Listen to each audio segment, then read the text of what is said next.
El día que entré en esa sala del tribunal, mi hija Carolina puso los ojos en blanco mirando a su marido como si yo fuera simplemente una anciana molesta e insignificante. Pero cuando el juez finalmente me vio directamente a los ojos, el mundo entero se detuvo en seco. Doña Beatriz, murmuró con los ojos muy abiertos de incredulidad, ¿es usted de verdad? Todo el tribunal quedó sumido en un silencio absoluto e incómodo mientras mi hija y su arrogante esposo intercambiaban miradas de pánico creciente. Pero antes de continuar con esta historia que cambiará tu vida, asegúrate de ya estar suscrito al canal inmediatamente y escribe en los comentarios desde donde exactamente estás viendo este video. Nos encanta saber hasta dónde llegan nuestras historias de venganza y justicia. Mi nombre es Beatriz. Tengo 72 años y hasta hace 8 meses era solamente una abuela común y corriente.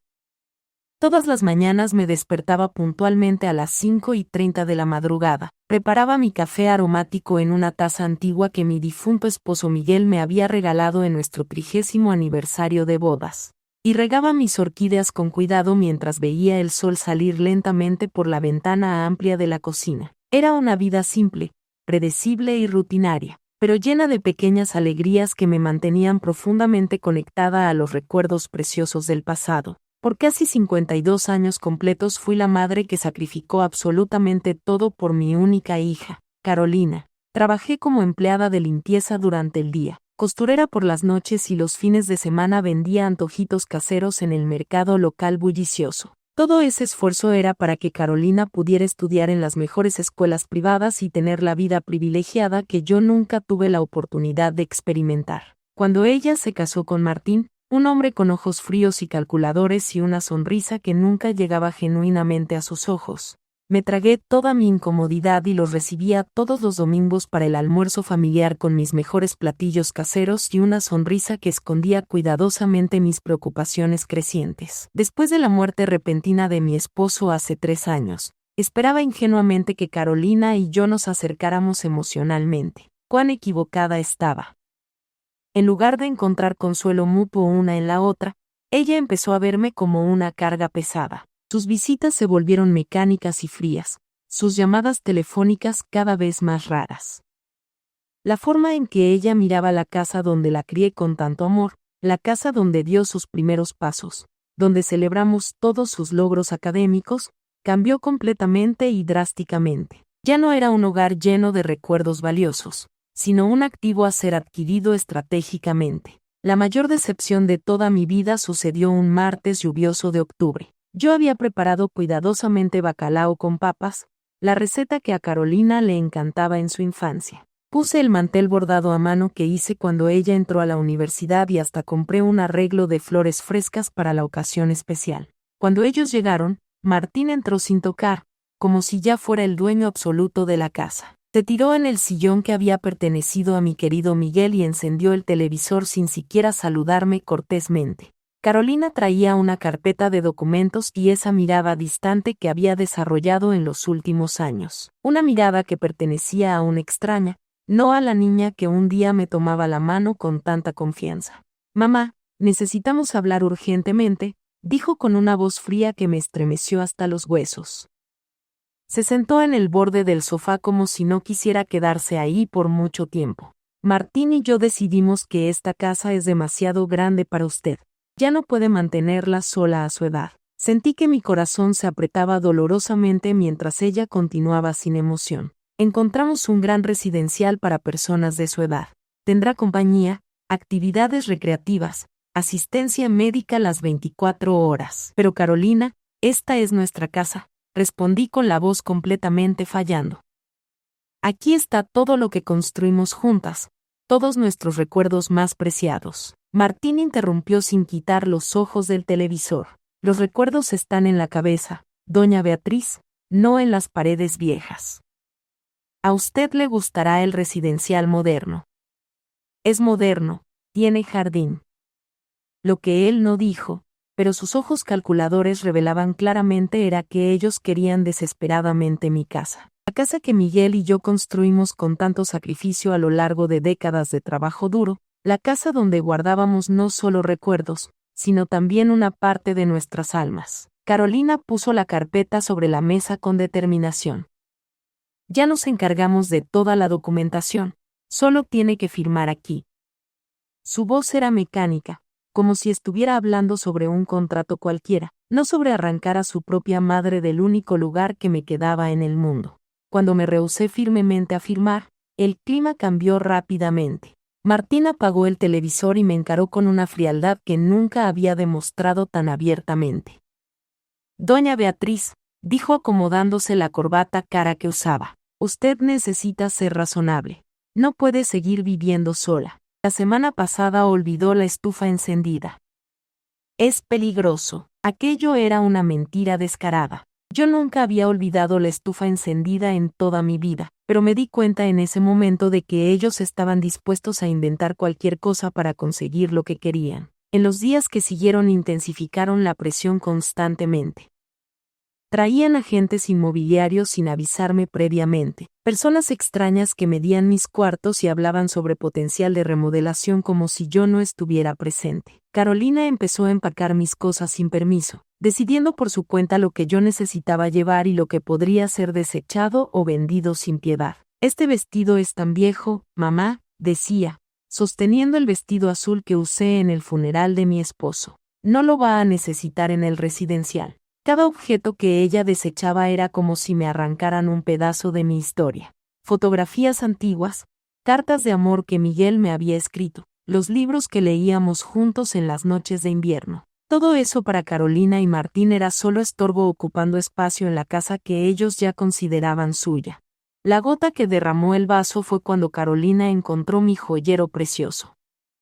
Era una pequeña caja de madera tallada que Miguel me había dado en nuestro primer aniversario de bodas. Dentro, además de algunas piezas de valor sentimental, estaba el collar de perlas que había pertenecido a mi madre. Voy a guardarle esto, dijo poniendo la caja en su bolso. Estas cosas pueden desaparecer en el residencial. En ese momento vi en los ojos de mi hija algo que nunca había notado antes. Codicia pura y simple codicia disfrazada de preocupación filial. Y por primera vez en mi vida sentí una rabia que no sabía que era capaz de sentir. Esa noche, sola en mi cuarto, mientras escuchaba a Carolina y Martín conversando en voz baja en la sala sobre cómo resolver el problema en el que yo me había convertido, lloré como no lloraba desde la muerte de mi esposo. Pero no eran solo lágrimas de tristeza, eran lágrimas de indignación, de revuelta contra la injusticia de ser tratada como un objeto desechable después de una vida entera de dedicación. Fue entonces que tomé una decisión. No me iría sin luchar. No permitiría que borraran mi existencia, que me redujeran a un inconveniente a ser resuelto. Con esa determinación recién descubierta, me sequé las lágrimas y empecé a pensar en cómo podría defenderme de aquellos que debían protegerme.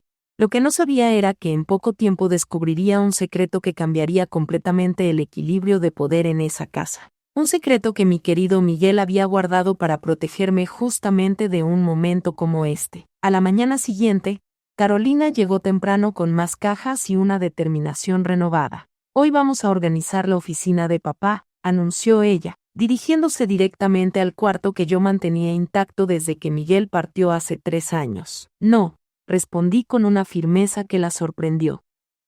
Ese lugar aún no está listo para ser tocado. Mamá, ya pasaron 3 años completos, replicó con impaciencia creciente.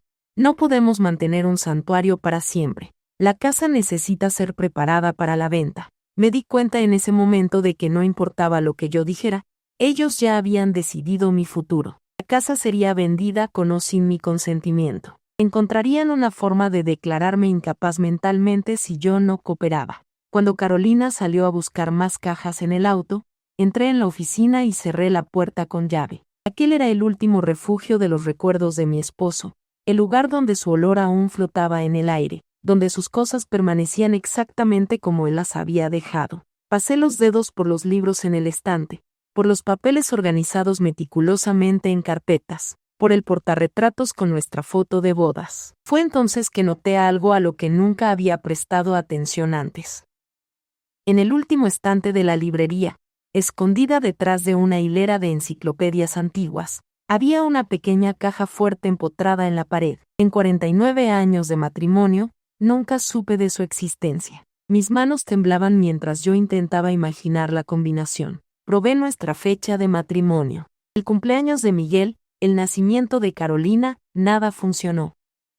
Finalmente, en un impulso, intenté la fecha en que nos conocimos, esa tarde lluviosa de domingo en que nos refugiamos bajo el mismo toldo de una pastelería. Para mi sorpresa absoluta, la caja fuerte se abrió con un clic. Dentro había una carpeta de cuero con las iniciales de Miguel grabadas en dorado. Al abrirla encontré documentos que me dejaron completamente sin aliento. Escrituras de propiedades múltiples, extractos bancarios de cuentas que yo desconocía completamente, certificados de acciones en empresas de renombre internacional, pólizas de seguros con valores que me hacían dar vueltas la cabeza. Y en medio de todo eso, un sobresellado con mi nombre escrito en la caligrafía inconfundible de mi esposo. Con las manos temblorosas abrí el sobre y empecé a leer cada palabra. Mi querida Beatriz, si estás leyendo esta carta, significa que yo ya partí y que tú encontraste lo que guardé para proteger tu futuro. Perdóname por mantener en secreto nuestros verdaderos recursos financieros durante todos estos años. No fue por falta de confianza, sino por precaución extrema. Siempre desconfié de las intenciones de Martín. Hay algo en el que me preocupaba desde el principio, una ambición desmedida que me hizo temer lo que podría suceder cuando yo ya no estuviera aquí para protegerte. Por eso monté esta red de seguridad silenciosamente, invirtiendo cada centavo extra que conseguíamos ahorrar con sacrificio. Todo lo que está documentado en esta carpeta te pertenece exclusivamente a ti. Carolina solo tendrá derecho a una pequeña parte, sí, y solamente sí, te cuida con el mismo amor y dedicación que tú siempre tuviste por ella. En caso contrario, tú tienes todo el poder para protegerte. Usa este poder con sabiduría, mi amor, no por venganza, sino para garantizar el respeto que te mereces. En el fondo, Carolina es una buena persona, solo fácilmente influenciable por personas como Martín, pero si necesitas defenderte, ahora tienes los medios para hacerlo. Con todo mi amor para toda la eternidad, tú Miguel. Las lágrimas corrían libremente por mi rostro mientras yo absorbía cada palabra con cuidado. Mi Miguel, siempre tan quieto y discreto, había construido un imperio financiero en silencio absoluto para protegerme. Mientras yo creía que vivíamos modestamente con lo justo, él invertía estratégicamente en propiedades, acciones y negocios que ahora valían una fortuna considerable. Entre los documentos encontré algo que me dejó con la boca completamente abierta. La escritura del edificio donde Carolina y Martín vivían. El apartamento lujoso del que tanto se enorgullecían, que ostentaban como símbolo de su éxito, en realidad me pertenecía. Ellos pagaban alquiler mensual a una administradora que depositaba el valor directamente en una cuenta a mi nombre, cuenta que yo ni siquiera sabía que existía. Había más revelaciones. Miguel poseía acciones significativas en la empresa donde Martín trabajaba. No eran acciones menores de poca importancia, sino una participación significativa lo suficientemente grande para influir en decisiones importantes de la junta directiva, incluso sobre el futuro de empleados específicos, como mi yerno arrogante. Sentada en el suelo frío de la oficina, rodeada de papeles que representaban más dinero del que yo jamás imaginé poseer en mi vida, me reí entre lágrimas. Carolina y Martín creían que me estaban echando de mi casa para quedársela, sin tener ni la menor idea de que esta casa era la más pequeña e insignificante de mis múltiples propiedades. Los golpes insistentes en la puerta me trajeron de vuelta a la realidad presente. «Mamá, abra esa puerta ahora mismo», gritaba Carolina con irritación evidente. Rápidamente guardé los documentos más importantes en mi bolso de mano y devolví el resto a la caja fuerte, cerrándola cuidadosamente para proteger mi secreto. Cuando abrí la puerta, Carolina me miró con irritación mal disimulada. «¿Qué está haciendo usted encerrada aquí adentro tanto tiempo?» «Solo me despedía de los recuerdos», respondí con una calma que la desconcertó. «Tienes razón, Carolina. Quizás sea hora de seguir adelante con mi vida». Ella me estudió con desconfianza visible, pero luego su rostro se suavizó, creyendo erróneamente que yo finalmente había cedido a sus demandas. «Me alegro de que haya entendido finalmente, mamá. Verá que es lo mejor para todos nosotros». Sí, estuve de acuerdo, sosteniendo firmemente mi bolso donde guardaba los documentos que lo cambiarían todo.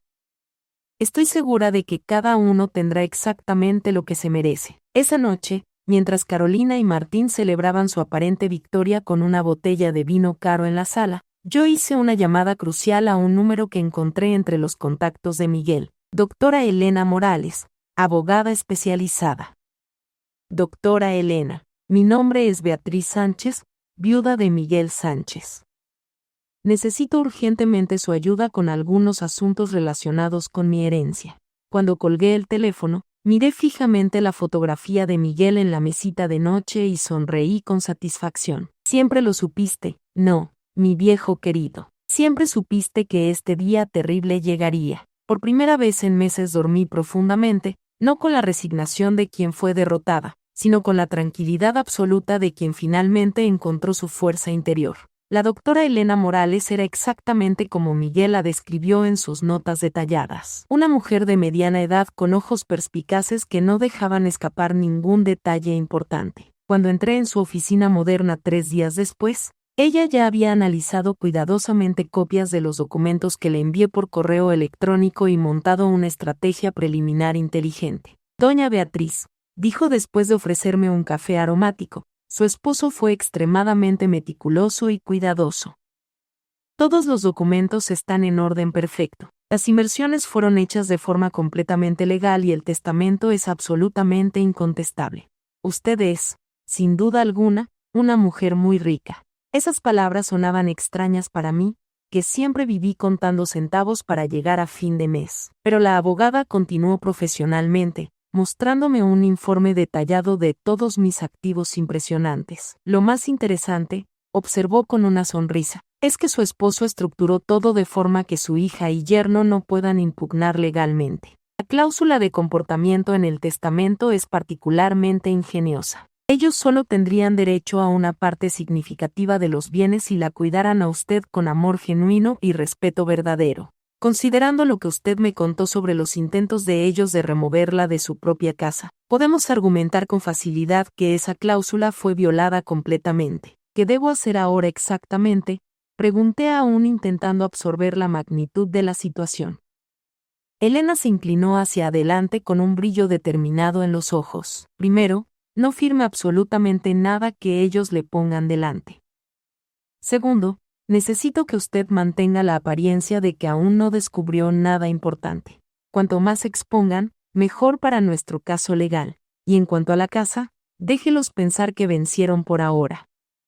Finja que está considerando seriamente la mudanza al residencial. Pida visitar el lugar. Cuestione sobre los costos. Cuanto más se revelen sus verdaderas intenciones, más munición tendremos para el juicio. En la semana siguiente seguí las orientaciones de Elena al pie de la letra.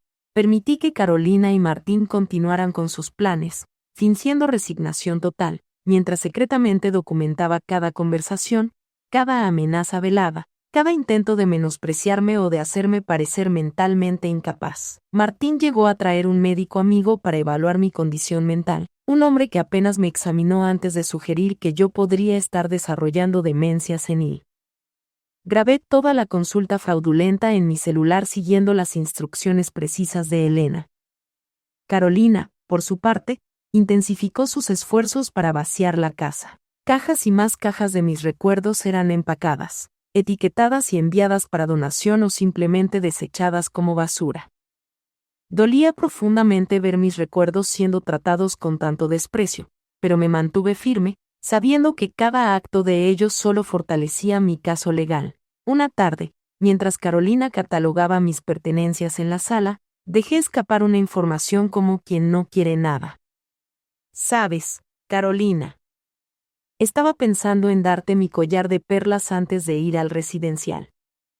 Era de tu abuela al fin y al cabo. Ella dejó de hacer lo que estaba haciendo, visiblemente interesada. El collar de perlas, el que guardabas en la cajita de madera tallada. Sí, pero no consigo encontrarlo por ningún lado. ¿Tú lo viste por ahí? Carolina se ruborizó ligeramente. No, no sé de qué está hablando. Es extraño, continué inocentemente. Tampoco encuentro los aretes de zafiro que tu papá me dio en nuestro 40 aniversario. Espero que no se hayan perdido en la mudanza. Vi la incomodidad en sus ojos, la culpa momentánea que pronto fue sustituida por una excusa mal elaborada sobre haber guardado mis joyas en un lugar seguro. Más tarde reporté esa conversación reveladora a Elena, que sonrió satisfecha. Perfecto, estamos construyendo un caso sólido de abuso patrimonial. El momento decisivo vino cuando, siguiendo el consejo de Elena, pedí visitar el tal residencial antes de tomar mi decisión final. Carolina y Martín me llevaron un domingo lluvioso, mostrándome un lugar que parecía más un depósito de ancianos olvidados que el paraíso que habían prometido. Cuartos minúsculos, empleados sobrecargados y un olor a desinfectante que apenas disimulaba el olor a orina en el aire. ¿No es maravilloso, mamá? Carolina preguntó con entusiasmo forzado. Mire, hasta tiene una sala de televisión comunitaria. Miré la deprimente sala donde media docena de ancianos miraban fijamente un televisor antiguo y sentí que mi estómago se revolvía. ¿Cuánto cuesta este lugar exactamente?, pregunté con voz neutra. Martín respondió prontamente, no se preocupe por eso. Venderemos su casa y el dinero será más que suficiente para cubrir los costos por muchos años. Si vivo más tiempo que el dinero, pregunté directamente. El silencio que siguió fue respuesta suficiente. Ellos no habían pensado en eso, o peor, habían pensado y no les importaba en absoluto. De vuelta a casa, permanecí en silencio mientras ellos discutían animadamente sus planes para remodelar la casa tan pronto yo me fuera definitivamente. Hablaban sobre derrumbar paredes, modernizar la cocina, transformar mi cuarto en una oficina en casa para Martín. ¿Y el cuarto de papá?, pregunté de repente. Carolina vaciló.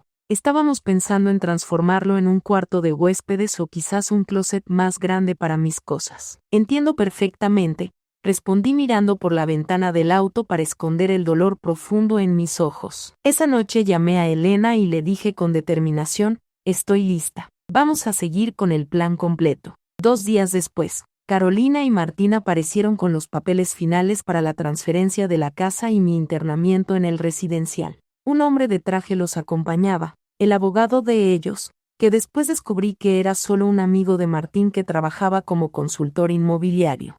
Mamá, le trajimos los documentos para que firme finalmente. Carolina anunció esparciendo papeles por la mesa de la cocina. Tan pronto firme aquí y aquí, podemos finalizar su mudanza al residencial. Ya reservamos una vacante para la próxima semana. Miré los papeles con calma, fingiendo estudiarlos mientras escuchaba el timbre sonar.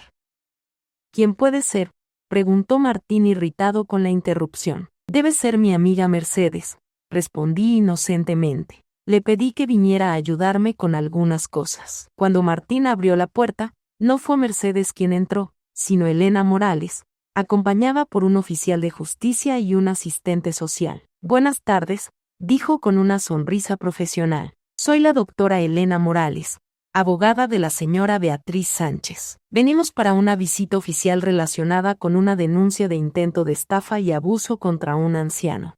El rostro de Carolina perdió todo color mientras Martín intentaba mantener la compostura. Debe haber algún error grave, dijo extendiendo la mano que Elena ignoró completamente. Solo estamos ayudando a mi suegra a mudarse a un lugar más adecuado a su edad. Interesante, respondió Elena, apuntando a los papeles en la mesa. Entonces puedo presumir que estos documentos fueron revisados por un abogado independiente representando los intereses de la señora Beatriz. El silencio fue ensordecedor. También me gustaría informar, continuó Elena, que tenemos razones para creer que joyas y objetos de valor pertenecientes a la señora Beatriz fueron removidos de esta residencia sin su autorización. El oficial de justicia posee un mandamiento para verificar esos artículos. Fue entonces que vi algo que nunca olvidaré. El momento exacto en que mi hija se dio cuenta de que su plan se estaba desmoronando completamente. Sus ojos se abrieron con pánico, después se estrecharon con rabia y finalmente se llenaron de lágrimas cuando la comprensión la alcanzó. Mamá, susurró con voz temblorosa. ¿Qué hiciste? Me levanté lentamente, sintiendo una fuerza que no sabía que poseía. ¿Qué hice yo, Carolina? Me defendí. Así como tu papá sabía que un día yo necesitaría hacerlo. El oficial de justicia y el asistente social empezaron a documentar el estado de la casa, fotografiando las cajas apiladas, los cuartos parcialmente vaciados, los papeles de transferencia sin firmar sobre la mesa. Elena permanecía a mi lado, una presencia calma y autoritaria que emanaba confianza absoluta. Señora Beatriz, dijo el asistente social, usted se siente coaccionada a dejar su residencia en contra de su voluntad. Sí, respondí con firmeza. Mi hija y mi yerno me han presionado por meses, llegando a amenazar con declararme mentalmente incapaz si yo no accedía a ir a un asilo. Carolina se adelantó indignada. Esto es absurdo. Solo estamos intentando cuidarla. Ella está confundida. Ha olvidado cosas. Ha dejado la estufa encendida. Interesante, interrumpió Elena retirando un pequeño dispositivo de su bolsillo. Tengo aquí grabaciones de los últimos 2 meses que contradicen esa afirmación, incluyendo una conversación donde el señor Martín admite haber inventado el incidente de la estufa para convencer a la señora Carolina de que su madre no podría más vivir sola. Martín palideció. Eso es ilegal. Usted no puede grabar personas sin consentimiento. En realidad, Elena sonrió.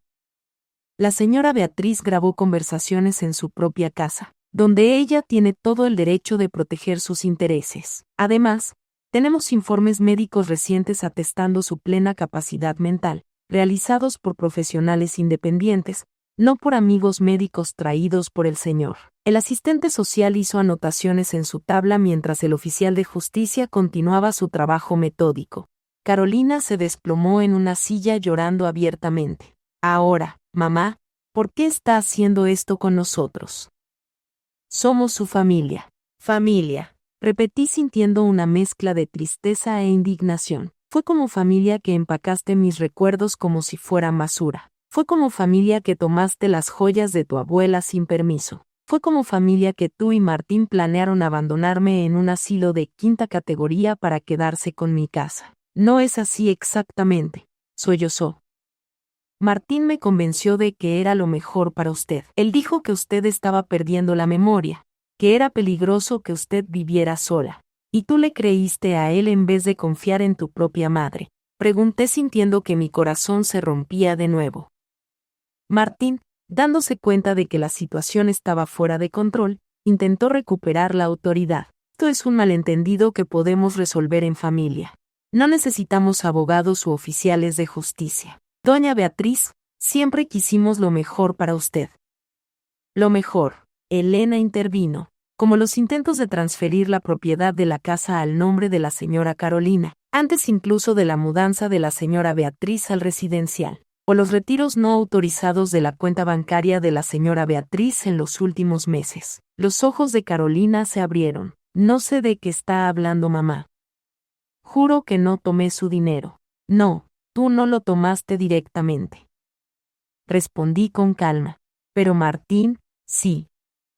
Tengo extractos bancarios mostrando transferencias hechas con mi tarjeta a una cuenta conjunta de ustedes en fechas en las que yo ni siquiera estaba en casa. Martín se ajustó la corbata visiblemente incómodo. Debe haber algún error. No hay error alguno, continué sintiendo una extraña calma. Así como no es error que ustedes pensaban que yo era una anciana pobre e indefensa, fácil de manipular y desechar. Pero hay algo que ustedes no saben. Caminé lentamente hasta mi bolso y retiré una carpeta de documentos que Elena había preparado para mí. Tu papá, Carolina, no era solo el contador discreto que conociste.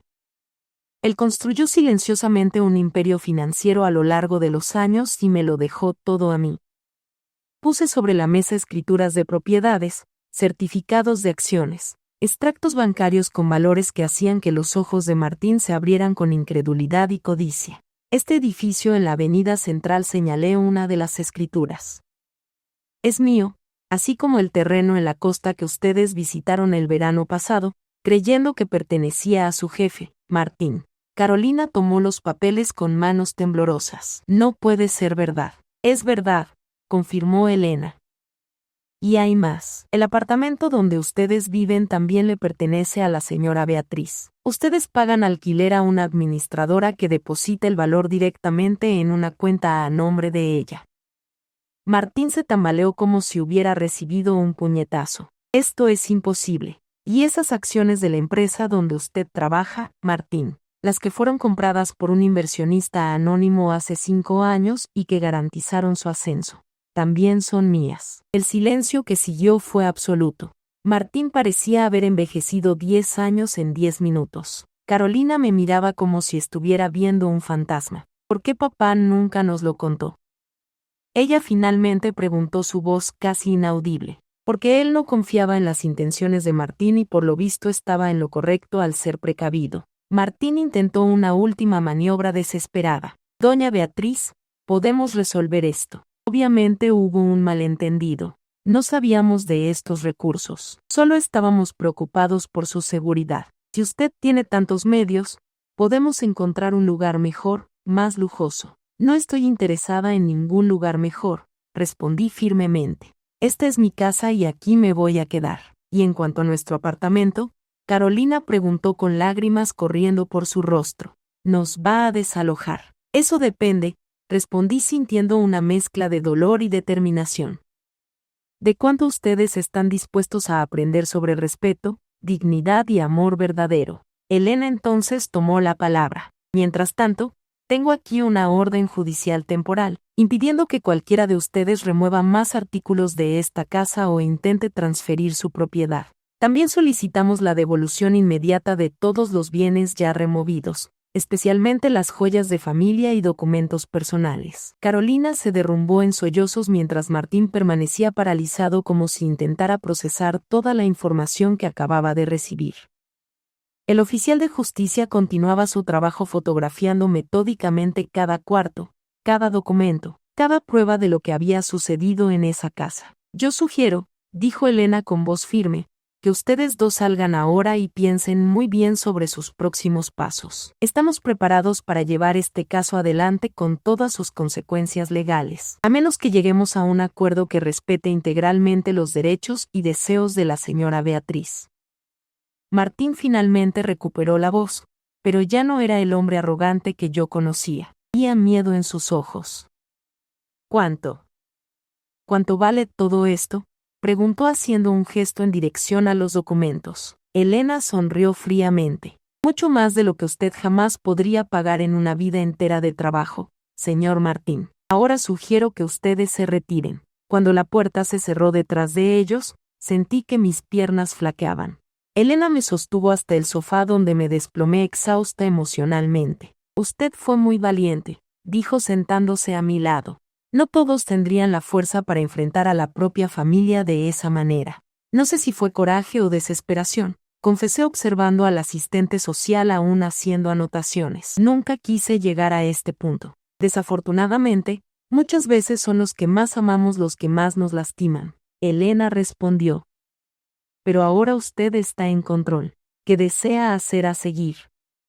Miré alrededor de la sala, a las paredes que presenciaron tantos momentos de mi vida, a los espacios vacíos donde antes había fotografías y recuerdos. Quiero recuperar mis cosas, respondí con firmeza. Y después quiero que Carolina entienda exactamente lo que ella hizo, no por venganza, sino porque ella necesita aprender. En los días que siguieron, recibí llamadas desesperadas de Carolina. Al principio las ignoré todas siguiendo el consejo de Elena para mantener distancia hasta que los aspectos legales fueran resueltos. Martín, por otro lado, desapareció completamente. Supe que él había pedido licencia en el trabajo y viajado para resolver asuntos personales. Una semana después de la confrontación, Elena me trajo noticias. Recibimos una propuesta de acuerdo, dijo entregándome una carpeta. Su yerno está dispuesto a devolver todas sus posesiones, reconocer públicamente que usted está en pleno dominio de sus facultades mentales y renunciar a cualquier reivindicación sobre su casa o patrimonio. ¿Y qué quiere él a cambio?, pregunté, conociendo demasiado bien el carácter de Martín para creer en arrepentimiento sincero. Que usted no use su influencia como accionista para perjudicarlo en la empresa y que no lo desaloje del apartamento inmediatamente. Él pide 6 meses para encontrar otro lugar. Consideré la propuesta por un momento. ¿Y Carolina, qué dice ella sobre esto? Elena vaciló. Su hija no participó en esta negociación. Por lo que entendí, hay tensiones en el matrimonio después de la revelación. Aquello no me sorprendió. Martín siempre había sido el tipo de hombre que abandona el barco cuando empieza a hundirse. Diga a Martín que acepto sus condiciones con una salvedad, respondí después de pensar. Si él quiere permanecer en el apartamento por 6 meses, tendrá que aumentar el valor del alquiler en 50%. Al fin y al cabo, ahora él sabe quién es el verdadero propietario. Elena sonrió. Será un placer transmitir su mensaje. 2 semanas después recibí una visita inesperada. Carolina estaba en mi puerta, sola, con ojeras profundas y el rostro marcado por noches de insomnio. ¿Puedo pasar?, preguntó tímidamente, tan diferente de la mujer arrogante que había intentado echarme de mi propia. Abrí la puerta en silencio y la dejé pasar. Ella cargaba 2 grandes cajas que puso cuidadosamente sobre la mesa de la sala. «Tus joyas», dijo con voz embargada. «Todas ellas. Y también sus álbumes de fotografía, las cartas de papá, todo lo que yo tomé sin permiso». Abrí la primera caja y ahí estaban intactos los tesoros de mi vida, el collar de perlas de mi madre, los aretes que Miguel me había dado, el anillo de compromiso con el pequeño zafiro que él ahorró por 1 año para comprar. «Martín y yo nos separamos», dijo abruptamente, rompiendo el silencio. Él me culpó por todo. Dijo que yo debería haber notado que papá nunca viviría tan modestamente si no tuviera algo escondido. No respondí, solo continué verificando el contenido de las cajas, asegurándome de que todo estaba allí. «Mamá», continuó la voz temblorosa, «sé que no merezco su perdón. Lo que hicimos, lo que yo permití que fuera hecho, es imperdonable. Pero necesito que usted sepa que yo realmente creí que estaba haciendo lo correcto». Finalmente levanté los ojos hacia ella, y lo correcto era sacarme de mi casa, desechar mis recuerdos como basura, tratarme como una niña senil. «No», admitió, lágrimas corriendo libremente. «Martín me convenció de que usted estaba empeorando, que era peligroso que usted viviera sola. Él inventó historias sobre usted olvidando cosas, dejando la estufa encendida, y yo le creía a él en vez de confiar en mi propia madre». «¿Por qué, Carolina?», pregunté sintiendo el peso de décadas de amor aparentemente desperdiciado. «Después de todo lo que hice por ti, después de todos los sacrificios, ¿cómo pudiste creer que yo merecía ser tratada de esa manera?». Ella se sentó en el sofá pareciendo más pequeña y más frágil de lo que jamás la había visto. «Porque era más fácil», confesó finalmente. «Era más fácil creer que usted necesitaba ayuda que admitir que yo me había casado con un hombre que solo se preocupaba por dinero y estatus. Era más fácil fingir que estábamos cuidándola que enfrentar la verdad sobre lo que nos habíamos convertido». Su rostro se contorsionó con vergüenza genuina. «Cuando Martín sugirió por primera vez que vendiéramos la casa, yo dije que no. Entonces él empezó a plantar dudas en mi cabeza, pequeñas semillas de preocupación sobre su salud mental, su capacidad de vivir sola. Y yo dejé que esas semillas crecieran porque en el fondo quería la casa. Quería transformarla, modernizarla, borrar las marcas del pasado que me hacían sentir culpable por no ser la hija que debería ser». Sus palabras me golpearon como una revelación. No era solo codicia, era culpa. Era el deseo de borrar las evidencias de todo lo que yo había hecho por ella, todo lo que ella no conseguía retribuir. «¿Y ahora?», pregunté. «¿Qué quieres de mí, Carolina?». Ella se secó las lágrimas con el dorso de la mano, como hacía cuando era niña. «Nada, no merezco nada de usted. Solo vine a devolverle lo que es suyo y a decir que aunque usted nunca me perdone, yo sé lo que hice y voy a pasar el resto de la vida intentando ser una persona mejor». Miré a mi hija. A pesar de todo, ella aún era mi hija. Vi algo que no veía en años. Honestidad. No la manipulación calculada que Martín había perfeccionado, ni la falsa preocupación que ella había exhibido en los últimos meses, sino vulnerabilidad genuina. «¿Dónde estás viviendo?», pregunté. «Con una amiga por ahora. Estoy buscando un apartamento pequeño que pueda pagar con mi salario». Asentí absorbiendo la información. «¿Y el apartamento?». «Martín está allá», ella respondió. «Él se quedó con casi todo en el acuerdo de separación. Dijo que era lo mínimo que yo podía hacer después de arruinar nuestros planes». No pude evitar sonreír con la ironía. Martín continuaba siendo Martín hasta el final. «Carolina», dije finalmente, «no puedo prometer que las cosas volverán a ser como antes. Rompiste algo profundo entre nosotras y va a tomar tiempo. Si es que algún día sucede, reconstruir esa confianza. Ella asintió aceptando mis palabras sin protesta. Pero continué, tu papá creía que en el fondo tú aún eras la niña que él crió. Él creía que podrías encontrar tu camino de vuelta a la persona que deberías ser. Papá siempre fue mejor en ver el bien en las personas que yo, ella murmuró. Sí, estuve de acuerdo. Y quizás yo necesite aprender a tener un poco más de esa fe. No la perdoné ese día. No la invité a volver a casa ni prometí olvidar lo que había sucedido. Pero cuando ella se levantó para irse, no la impedí de abrazarme brevemente. Un contacto tímido e inseguro que contenía tanto arrepentimiento como esperanza. Después de que ella partió, me quedé sola con mis joyas recuperadas y el dolor de una traición que aún estaba muy fresca. Por primera vez en meses también sentí algo diferente. No solo la satisfacción de haberme defendido, sino la posibilidad, aunque remota, de curación. 3 meses después del juicio preliminar, llegó el día del juicio final. Carolina había testificado en mi favor, admitiendo públicamente cómo Martín la había manipulado. Martín, por su parte, enfrentaba no solo mis acusaciones sino también investigaciones sobre fraudes similares que había cometido contra otras ancianas. Cuando entré en esa sala del tribunal, mi hija Carolina puso los ojos en blanco mirando a su exmarido como si finalmente viera su verdadera naturaleza. Pero cuando el juez me vio directamente a los ojos, el mundo entero se detuvo en seco. Doña Beatriz, murmuró con los ojos muy abiertos de incredulidad. ¿Es usted de verdad? Todo el tribunal quedó sumido en un silencio absoluto. Era el juez Francisco Delgado, el mismo joven pasante tímido a quien yo había ayudado 30 años atrás cuando trabajaba como secretaria en el tribunal. El mismo muchacho inseguro para quien llevaba café en las noches cuando estudiaba para sus exámenes. El juicio procedió y cada pieza de evidencia fue presentada meticulosamente. Las grabaciones, los documentos falsificados, los testimonios. Al final, el juez dictó su sentencia. Martín García está condenado a 8 años de prisión por fraude, falsificación de documentos y abuso contra ancianos. Además, deberá restituir todas las cantidades apropiadas indebidamente. Después del juicio, el juez me pidió que me quedara un momento. Doña Beatriz, dijo con emoción.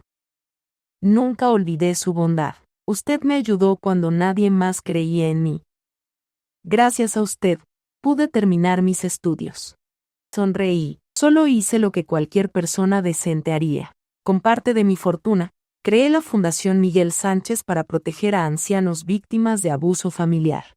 Carolina se unió como voluntaria, trabajando incansablemente para redimirse. No fue fácil ni rápido, pero lentamente, muy lentamente, empezamos a reconstruir nuestra relación. 5 años después, en el aniversario de la fundación, Carolina subió al podio para dar un discurso. Mi madre, dijo con voz emocionada, me enseñó que nunca es demasiado tarde para hacer lo correcto. Cometí errores terribles, pero ella me dio una segunda oportunidad. Esta fundación existe porque ella transformó su dolor en propósito. Ahora, con 77 años, miro mi vida con satisfacción. Mi casa está llena de vida nuevamente, no solo con mis recuerdos sino también con el trabajo de la fundación. Carolina vive en el pequeño apartamento del fondo, trabajando cada día para ayudar a otros ancianos. La historia que contamos es ficticia, pero está basada en hechos reales. Los nombres y lugares han sido cambiados para proteger la identidad de quienes estuvieron involucrados. No contamos esto para juzgar, sino con la esperanza de que alguien escuche y se detenga a pensar. ¿Cuántas madres están sufriendo en silencio dentro de su propia casa? Siento verdadera curiosidad. Si fueras tú en mi lugar, ¿qué harías? ¿Elegirías callar para mantener la paz? ¿O te atreverías a enfrentarlo todo para recuperar tu voz y dignidad? Quiero saber lo que piensas, porque cada historia es una vela que puede iluminar el camino de alguien más. Dios siempre bendice. Y yo creo firmemente que el valor nos lleva a días mejores. Mientras tanto, en la pantalla final te dejo 2 de las historias más queridas del canal. Te aseguro que te sorprenderán. Gracias por haberte quedado hasta aquí.